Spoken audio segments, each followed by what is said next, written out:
no other reason than what the heck, might as well, got nothing else going on today. I'm going to compare two different instant photo technologies, quite different ones though. On one side we've got a printer, it's the LG PD239 portable Bluetooth printer, and then we've got the Fujifilm Instax Mini 90 camera, which uses a traditional instant film technology, whereas the other one uses zero ink technology. As well as comparing the quality of the pictures that come out of both devices, I thought for a bit of fun I found some old paper from my old Polaroid Pogo Zink printer that's well out of date, and we'll see what that does when we try and print on it. But we'll kick off by having a look at the Fujifilm Instax Mini 90 camera. Inside the box you get all the usual kind of things you get with any camera, including even a lithium rechargeable battery and charger. That's something I wasn't really expecting. I thought this was more of a novelty camera, but they're treating it quite seriously really. So put that in there. This is the film, 10 photos you get inside a box of the Fujifilm Instax Mini film, and you can see the dimensions on the side there. It's a credit card size photo really. We'll get one out of the box here, tear it open, stick the cartridge inside the camera, opening the back door, lining up the yellow dot inside the camera and on the film cartridge, just plonk that in there. And you've got to have the camera powered on when you're doing this, because as soon as you close the door it then winds out the plastic protective covering that was on that film, exposing the film inside the camera. So you're ready to go now. You've got 10 shots. So I might as well take the first instant photo I've taken since, I don't know, the early 1980s, I suppose. So just pressing one of the two shutter buttons. They both do the same thing, but one's on the front, one's on the top, for holding the camera in different ways. Press the button, it spits out the film out of the side in this case, as you can see here, and it'll take a few minutes to develop that, and it's not going to be of much use. But I'll show you around the camera. Notice here the neck strap comes out of the right, which obviously means you're supposed to have the camera this way around, then the logo's the right way up and everything. It wants you to take vertical photos and have them spit out of the top of the camera there, rather than into one of your hands if you're holding it in a landscape mode. Now there is of course nothing stopping you using it in landscape mode. The buttons on the back here will be the wrong way up. The viewfinder that's on your right eye in vertical mode will be on your left eye, but there is a shutter button on the top of the camera. Remember to take your hand out of the way quickly though if you do take a landscape photo, so the film doesn't get stuck. Now if you want to switch the camera on, there's a little ring on the front here around the front shutter button, so you just slide that, and when you do, the lens protrudes out of the front of the camera. It's all plastic, this body. That little bit of lens thing there, you can move that back and forth, and I'll show you what that's for in a second. On the back here we've got these various buttons that control different things, and that number there tells me how many photos I've got left inside the camera. I've taken a few in between the previous shot on this one. First one, obviously macro mode. When you press that, it adjusts the lens ever so slightly on the front to avoid the parallax, because of course the viewfinder and the lens are in different positions, and that just adjusts it slightly so that when you get closer to things you don't end up missing them by lining them up with the viewfinder rather than with the lens. Now it's surprising it's got all these different buttons on the back, because most of them don't actually make any sense. For example, this one, L, means lighten. L plus, lighten even more. D, darken. But you won't know whether you've pressed the right thing until a few minutes after you've taken the picture, when it develops, of course. You've got a self-timer, or self-timer that takes 2 shots after it's counted down from, I think, 10 seconds or so. A flash, which is automatically on, but you can force it to be on. You can do it with a red eye, or you can force it to be off. As soon as you turn the camera off and put it back on, it goes back to auto again, which is a bit annoying. And then here's this button here. Notice everything just flashes there. You can cycle through these different extra options by pressing that to go into the different modes, or if you don't want to press it by cycling through them, you can press it once, then using the sort of ring around the lens on the front, that moves left and right through those different options, which might enable you to select them a little bit quicker, but I found it a little bit fiddly to use. But let's have a look at the first one of these. Picture of 2 people, that's to signify a party, so it takes a slower speed shutter shot with a fill-in flash. The second one, a weird looking child, that's supposed to signify fast motion, so you got a quicker shutter on that one. Next one along, I can figure that one out, that's landscape. That's a traditional type icon, and obviously that means that it moves the focus out to infinity for taking landscape shots. Now the next thing along, we've got this double box with a black box in the middle. That's supposed to indicate a dual exposure, a deliberate dual exposure. You take one picture and then you go somewhere else, take another one, and then it prints it out onto one photo with the images overlaid on one another. Next thing, that B that's flashing, that's bulb mode, turns the flash off and it holds the shutter open as long as you keep the shutter button pressed down, up to a couple of seconds or so, and you really need to put it on a tripod if you're going to use that one. So that's the Fuji Instax 90. Very confusing device for me because in a way it's a novelty camera, but it's got some sort of pro features, but they're quite hard to operate and understand, and really do you need them in an instant camera? But let's leave that to one side for the moment and move on and have a look at the LG Pocket Photo Printer. Now this is the PD239, which is the latest one. There have been a couple of different versions of this. And of course there's been the Polaroid Pogo printer before. Now the Zink technology that this uses wasn't invented by Polaroid, it's a separate company, Zink, and they've licensed it to LG and Polaroid and some other companies besides. You can see I've got a USB charger in here, and I've got a USB lead to charge the device up with. It's got a built-in rechargeable battery. The instructions are all in Korean. This is imported from South Korea, where they seem to be big on these kind of things. There's the printer paper. You get 5 sheets inside the box, but of course you'd normally buy these in 10s. You can see the size of them on the top right there as well. We'll take this information off here. I'm sure we can figure out how to use this without the instructions. We've got an on-off switch there. We've got the charging thing there and a reset button. Those silver bits are the hinges on either side. And then the only other thing, we've got a button on here which opens it up. It's like the eject button. Oh, and 3 lights on the top that tell you what's going on. So we'll open it up. It has to be switched off to do that. Tear open one of these zinc paper things. You put the blue side down with the barcode type things on it. Those go on the bottom like that. And I don't know what the barcode's really there for, to tell it how many pages it is or whether it's stickers or what, I'm not quite sure.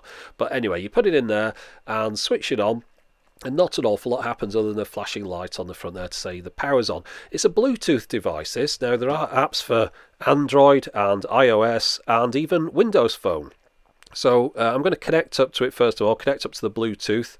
And you don't have to put in a password or anything, it is connected, but then it tells me that I need the app. I need to install the appropriate app for the printer.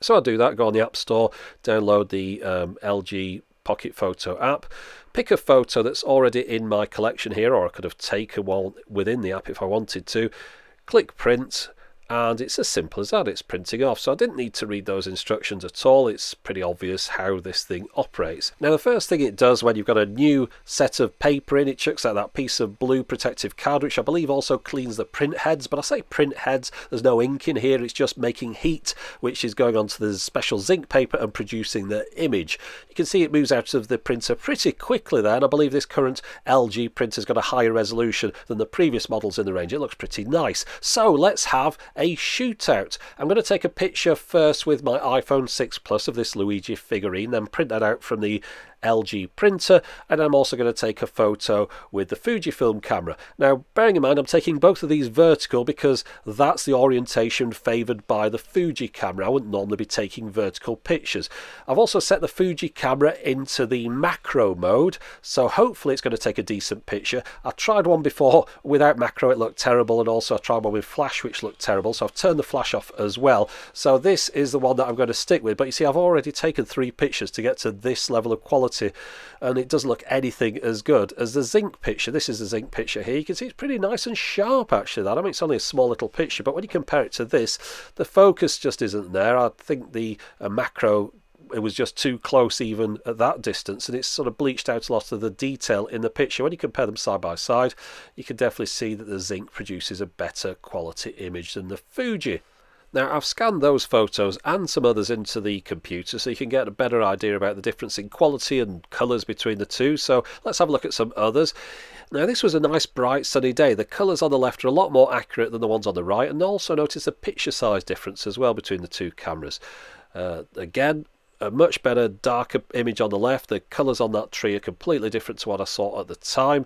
Inside the shopping centre here, the Fujifilm looks really dark. It's an ISO 800 film, this by the way, but the LG, nice and sharp. Of course we're dealing with iPhone 6 photos here, so really this is what the original looks like. As you can see, that's a nice sharp image, but then it's how much difference you get between that and the Fuji, and then that and the Pocket Photo. You'd much rather print one of those out and give it to someone than carry around that extra camera and then have disappointing results. So again, this is the original, and then we'll move into the Fuji one, which as you can see, very bleached out, washed out looking. It's proper sort of that Polaroid effect really, but the LG looks like a nice little printed photo. There's a few other things you can do on that LG Pocket Photo printer. You can add text to your photos, you can move your photos around, you can even add URLs and other information and put them into a QR code. So if you wanted, you could sort of print out business cards, I suppose. They're pretty expensive ones, but give those to people with your details on, and you can scan in that QR code. You can do different things. You can put multiple pictures onto one card like I've done here in different kind of ways, and then also put a different border around them. Now, whilst all these features are undeniably aimed at keeping South Korean teenage girls happy, I'm sure other people can find use for this as well. And in the app, it'll also tell you how many pieces of paper are left in the printer and how much charge is in that rechargeable battery, which apparently is good for 30 prints on a full charge. Now, the technology, the Zink technology, of course, has been around for quite a while. I bought this Polaroid Pogo printer in 2008, and it's pretty much sat there ever since because it never worked with the iPhone. They didn't have an app for it. As you can see, there isn't much difference in size between that and the LG Pocket Photo printer. It's pretty much the same thing rebadged. So I managed to find my old Pogo printer paper, and just for interest's sake I wanted to see if it still worked. Notice it says it expires in November 2009, which is weird because the box said it expired in August 2009, but anyway, it's 2009 sometime. So let's see if this 5-year-old Polaroid Pogo paper will work in this machine. With it being Zink, I'd expect it would, but I had a bit of a suspicion that barcode on the bottom might say, oh, wrong printer, all that kind of thing. So press print and see what happens here. Well, first off, it churns out that blue card just like it did before, but you can see I've got some sort of error light flashing on the printer there. But you know what you do with any computer problem? Switch it off and switch it back on again. And then at that point, you can then press print again, and this time it will actually start printing now. What you have to do, of course, you've got to connect back up to your printer first of all, because by switching off you've turned off that Bluetooth connection. But as you can see now, I'm getting the print coming out of the printer. There is a bit of a problem though. That old paper, it's definitely gone off because you can see the colours are weird. If we compare it to something I printed on the current paper, then you can see the colours are completely different. So yeah, the paper definitely does go off over time. But don't be afraid of Polaroid Zink paper. The guy that I bought mine from supplied my printer with up-to-date Zink paper from the Polaroid brand, and that worked just the same as the LG stuff. So if you find the Polaroid stuff cheaper than the LG stuff, get that because it's basically the same stuff. One thing you will notice, the photos do curl up over time, which is a bit annoying because I've heard people try to stick them to things with blue tack and they just pop off. Now there is perhaps a solution to that because you can get sticky back ones. This is the old Polaroid stuff, but you can get new LG sticky back ones as well. That's thinner the paper, and of course it's with it being adhesive, it's less likely to curl up, so that might be the way to go with your photos if you want to stick them down to things. Next, let's find out how instant is instant. Well, first off, if you take a photo with the Fujifilm camera and wait for it to develop, it's quite hard to determine exactly when the photo is at its optimum, but it seemed to be approximately 5 minutes before it was ready. Now, if you've got a photo in your phone, your smartphone, you press send over Bluetooth to the printer and then wait for it to print out of the LG Zink printer. Takes about 1.5 minutes, so that's quite a bit quicker than the film method. Right, so we've compared the speed, we've compared the quality. Finally, let's compare the cost per print using current Amazon consumable prices. First off, the Fuji. Every time you press that shutter button, it's going to cost you 75 pence. And bear in mind, you're not too sure whether that photo is going to be any good until a few minutes after you've taken it. On the other hand, the LG Pocket Photo, you know that the photos are good because you've viewed them on your smartphone first of all, so you're only printing the ones you want. Each one of those is going to cost you 50 pence, which is 50% less than the Fuji Photo. And if you think those prices are expensive, then spare a thought for the people using the Impossible Project film in their Polaroid cameras, because each photo they take is going to cost them £2.12, which makes the Fuji and the LG prices look a lot more palatable.